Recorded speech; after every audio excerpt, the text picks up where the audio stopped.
Big boss Malayalam season 8 അഗ്നി പരീക്ഷ നടന്നുകൊണ്ടിരിക്കുകയാണ്. അതിൽ ആദ്യത്തെ ദിവസം ആദ്യത്തെ എപ്പിസോഡ് ഒരുപാട് സംഭവബഹുലമായിട്ടുള്ള കാര്യങ്ങൾ നടന്നു. അതിൽ കള്ളം പറഞ്ഞ് പണി മേടിച്ച് കൂട്ടിയവർ ഇഷ്ടം പോലെയാണ്. ഇവിടെ ഒരാവശ്യമില്ലാതെ ആകാശത്ത് കൂടിപ്പോയ പണി തോട്ടി വെച്ച് പിടിച്ചു മേടിക്കുക എന്ന് കേട്ടിട്ടില്ലേ? ഒരാവശ്യം ഉണ്ടായിരുന്നില്ല, ഒന്ന് എക്സ്ട്രാ ഷൈൻ ചെയ്യാൻ നോക്കിയതാ. അവസാനം 8ന്റെ പണി മേടിച്ച് കൂട്ടേണ്ടി വന്നു. ഞാൻ വളരെ പെട്ടെന്ന് ചുരുക്കി കാര്യം എന്താണെന്ന് പറഞ്ഞുതരാം. അഗ്നി പരീക്ഷയ്ക്ക് തയ്യാറായി നിൽക്കുന്ന 20 കണ്ടസ്റ്റൻസിനെ ജഡ്ജസ് 3 ടീമായിട്ട് തിരിക്കുന്നു. അതിലേറ്റവും എടുത്തു പറയേണ്ട ഒരു കാര്യം രഞ്ജിനി ഹരിദാസിൻ്റെ ടീമാണ്. രഞ്ജിനി മുഴുവൻ ഗേൾസ് ഓൺലി ടീമിനെയാണ് സെലക്ട് ചെയ്തിരിക്കുന്നത്. കാരണം രഞ്ജിനിക്ക് ഒരു ലക്ഷ്യമുണ്ട്.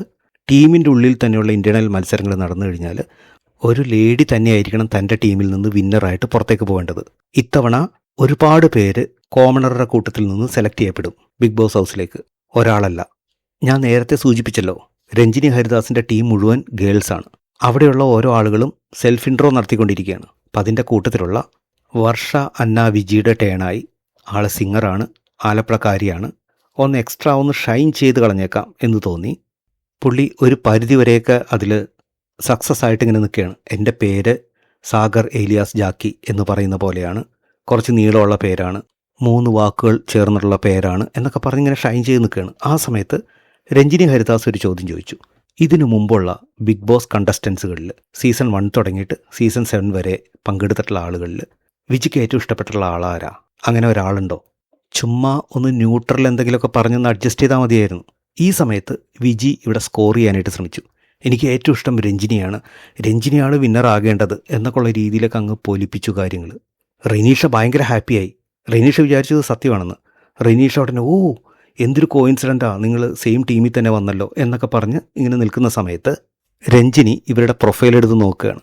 അവിടെ നോക്കിക്കഴിയുമ്പോൾ രഞ്ജിനിയുടെ ശത്രുവായിട്ടുള്ള സീസൺ 1 കണ്ട എല്ലാവർക്കും അറിയാം, പേളി മാണിയുടെ പേരാണ് അവിടെ ഏറ്റവും ഇഷ്ടപ്പെട്ടിട്ടുള്ള ഇതുവരെയുള്ള സീസണുകളിലെ ഒരു കണ്ടസ്റ്റൻറ്റിൻ്റെ പേരായിട്ട് വിജി മെൻഷൻ ചെയ്തിരിക്കുന്നത്. രഞ്ജിനി ഇത് കണ്ട് ഞെട്ടി. കാരണം തൊട്ടു മുന്നിൽ നിന്നിട്ടാണ് ഇങ്ങനെയൊരു ഡയലോഗ് വിട്ടത്. രഞ്ജിനി എന്തായാലും ഇത് വിടാൻ തീരുമാനിച്ചിട്ടില്ല. രഞ്ജിനി പിന്നെയും കുത്തി ചോദിക്കുന്നുണ്ട്. പക്ഷേ ഇവിടെ എഴുതിയത് വേറൊരു പേരാണല്ലോ. അപ്പോഴും വിജി വിടുന്നില്ല, കട്ടയ്ക്ക് ആ സ്റ്റാൻഡിൽ തന്നെ നിൽക്കുകയാണ്. അപ്പോൾ ഇതൊന്ന് സൂം ചെയ്ത് കാണിക്കൂ, ഈ പേജിൽ എന്താ എഴുതിയിരിക്കുന്നത്. രഞ്ജിനി വിടാൻ ഒരുക്കമല്ല, ആകെ കിടന്ന് ഉരുളലായി. അപ്പോൾ വിജി പറഞ്ഞു, അങ്ങനെ ആകാൻ ഒരു വഴിയില്ല, ചിലപ്പോൾ ഞാനൊന്നും എഴുതിയിട്ടുണ്ടാകില്ല എന്നായി. കറക്റ്റായിട്ട് പേളിമണി അത് സ്പോട്ട് ചെയ്ത് ഹൈലൈറ്റ് ചെയ്ത് കാണിക്കുകയും ചെയ്തു. എഴുതിയിരിക്കുന്നത് പേളിമണിയുടെ പേരാണ്, അല്ലാതെ എൻ്റെ പേരല്ല. പിന്നെ അവിടെ നടന്നത് ഞാൻ പ്രത്യേകം എടുത്ത് പറയേണ്ട കാര്യമില്ലല്ലോ. പേളിമണിയുടെ ഫാൻ ഗേളാണ് ചെന്നെത്തിപ്പെട്ടതോ രഞ്ജിനി ഹരിദാസിൻ്റെ കയ്യിലും.